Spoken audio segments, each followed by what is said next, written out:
بسم اللہ الرحمن الرحیم۔ السلام علیکم ورحمۃ اللہ وبرکاتہ۔ میں ہوں قاری محمد اسد اللہ اور آپ دیکھ رہے ہیں شفا قرآن اکیڈمی یوٹیوب چینل۔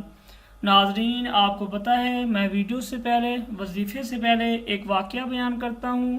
پہلے آپ ایک واقعہ سنیں، اس کے بعد انشاءاللہ آپ کو وظیفہ بتاؤں گا۔ آج کا جو واقعہ ہے اس کا عنوان ہے حضرت زید بن سونا رضی اللہ تعالی عنہ کے اسلام لانے کا قصہ، جو کہ یہودیوں کے بڑے عالم تھے۔ غور سے سنیں۔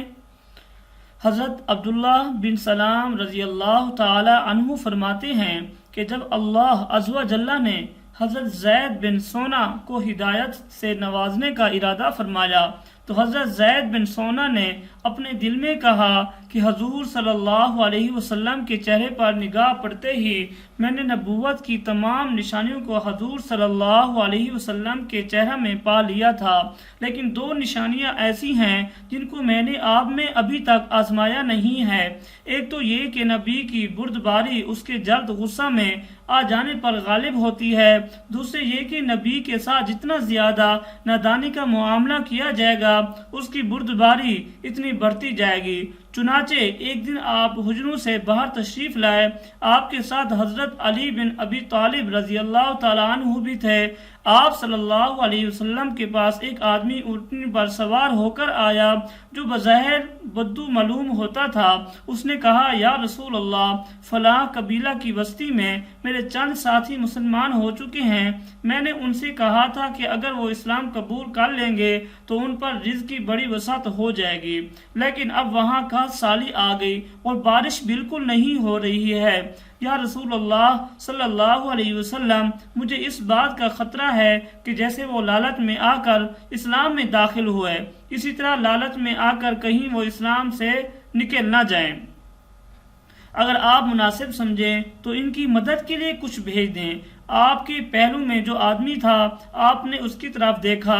میرا خیال یہ ہے کہ وہ حضرت علی رضی اللہ تعالی عنہ تھے۔ تو اس آدمی نے کہا، یا رسول اللہ، اس مال میں سے تو کچھ نہیں بچا۔ حضرت زید بن سونا فرماتے ہیں کہ میں نے آپ کے قریب جا کر کہا، اے محمد صلی اللہ علیہ وسلم، اگر آپ چاہیں تو میں پیسے آپ صلی اللہ علیہ وسلم کو ابھی دے دیتا ہوں اور اس کے بدلہ میں آپ فلاں قبیلہ کے باغ کی اتنی کھجوریں مجھے فلاں وقت تک دے دیں۔ آپ نے فرمایا، ٹھیک ہے، لیکن کسی کے باغ کو معین مت کرو۔ میں نے کہا، چلو ٹھیک ہے۔ چنانچہ آپ صلی اللہ علیہ وسلم نے مجھ سے یہ سودا کر لیا۔ میں نے اپنی کمر سے ہمیانی کھولی اور ان کھجوروں کے بدلہ میں آپ کو 80 مسکال سونا دے دیا۔ آپ نے وہ سارا سونا اس آدمی کو دے دیا اور اس سے فرمایا، لو، یہ ان کی امداد کے لیے لے جاؤ اور ان میں برابر تقسیم کر دینا۔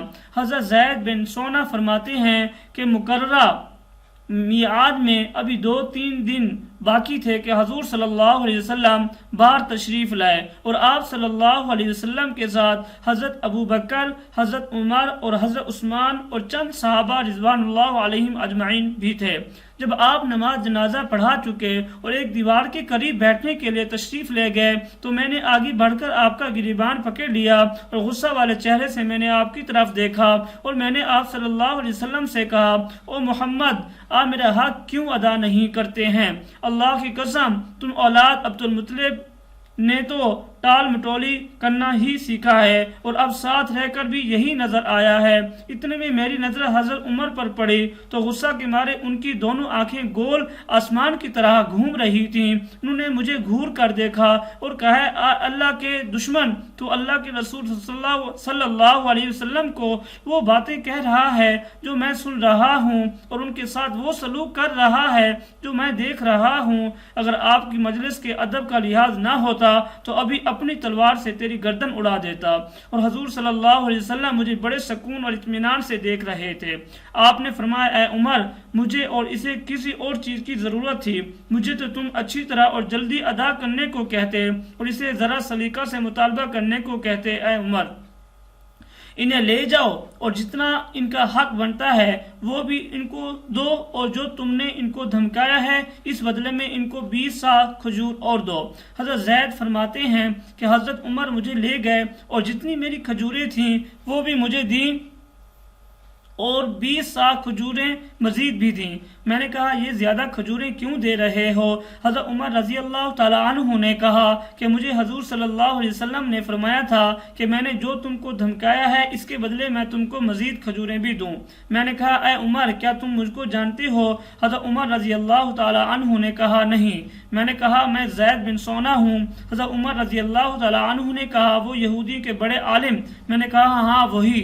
تو حضرت عمر رضی اللہ تعالیٰ عنہ نے کہا اتنے بڑے عالم ہو کر تم نے اللہ کے رسول کے ساتھ ایسا سلوک کیوں کیا اور ان کو ایسی باتیں کیوں کہیں؟ میں نے کہا اے عمر رضی اللہ تعالیٰ عنہ، حضور صلی اللہ علیہ وسلم کے چہرے پر نگاہ پڑتے ہی میں نے نبوت کی تمام نشانیوں کو حضور صلی اللہ علیہ وسلم کے چہرے میں پا لیا تھا، لیکن 2 نشانیاں ایسی تھیں جن کو میں نے آپ میں ابھی تک آزمایا نہیں تھا۔ ایک یہ کہ نبی کی بردباری اس کے جلد غصہ میں آ جانے پر غالب ہوتی ہے، دوسری یہ کہ نبی کے ساتھ جتنا نادانی کا معاملہ کیا جائے گا اس کی بردباری اتنی بڑھتی جائے گی، اور اب میں نے ان دونوں باتوں کو بھی آزما لیا ہے۔ اے عمر میں تمہیں اس بات پر گواہ بناتا ہوں کہ میں اللہ کے رب ہونے پر اور اسلام کے دین ہونے پر اور محمد صلی اللہ علیہ وسلم کے نبی ہونے پر دل سے راضی ہوں، اور اس بات پر گواہ بناتا ہوں کہ میرا آدھا مال محمد صلی اللہ علیہ وسلم کی ساری امت کے لیے وقف ہے، اور میں مدینہ میں سب سے زیادہ مالدار ہوں۔ حضرت عمر نے فرمایا ساری امت کے بجائے بعض امت کہو، کیونکہ تم ساری امت کو دینے کی گنجائش نہیں رکھتے ہو۔ میں نے کہا اچھا بعض امت کے لیے وقف ہے۔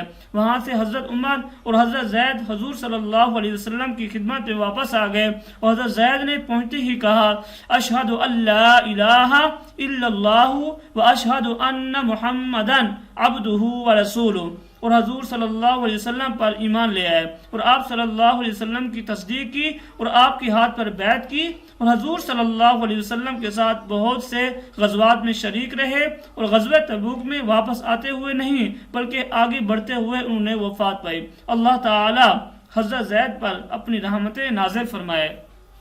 تو ناظرین یہ واقعہ میں نے بیان کیا ہے۔ اب اس واقعے کے بعد آپ کو آج کا وظیفہ بتاتا ہوں۔ آج کا وظیفے کا عنوان ہے اولاد کی کامیابی بہترین درود شریف۔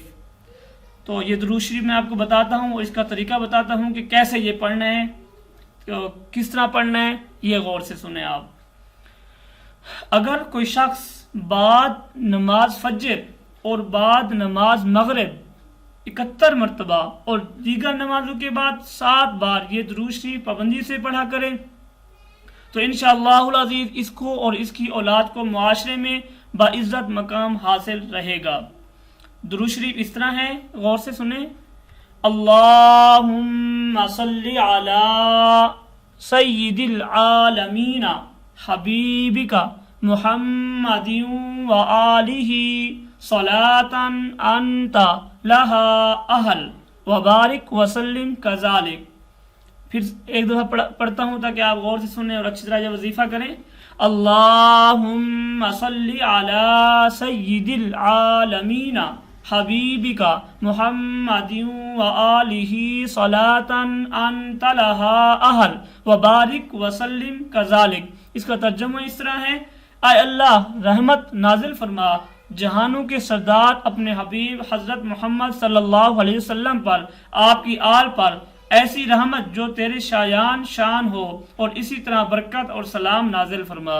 ناظرین یہ آج کا وظیفہ تھا، یہ غور سے کریں جو میں نے پڑھا ہے درود شریف، یہ آپ سن کے ایک جگہ لکھ لیں، پھر روزانہ آپ پڑھا کریں تو انشاءاللہ کامیابی اللہ تعالیٰ عطا فرمائیں گے۔ تو امید کرتا ہوں آج کی ویڈیو آپ کو بہت پسند آئی ہوگی۔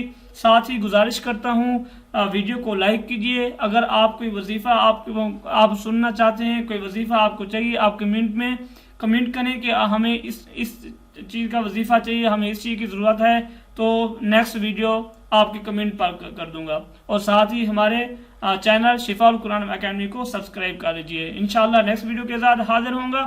السلام علیکم ورحمۃ اللہ وبرکاتہ۔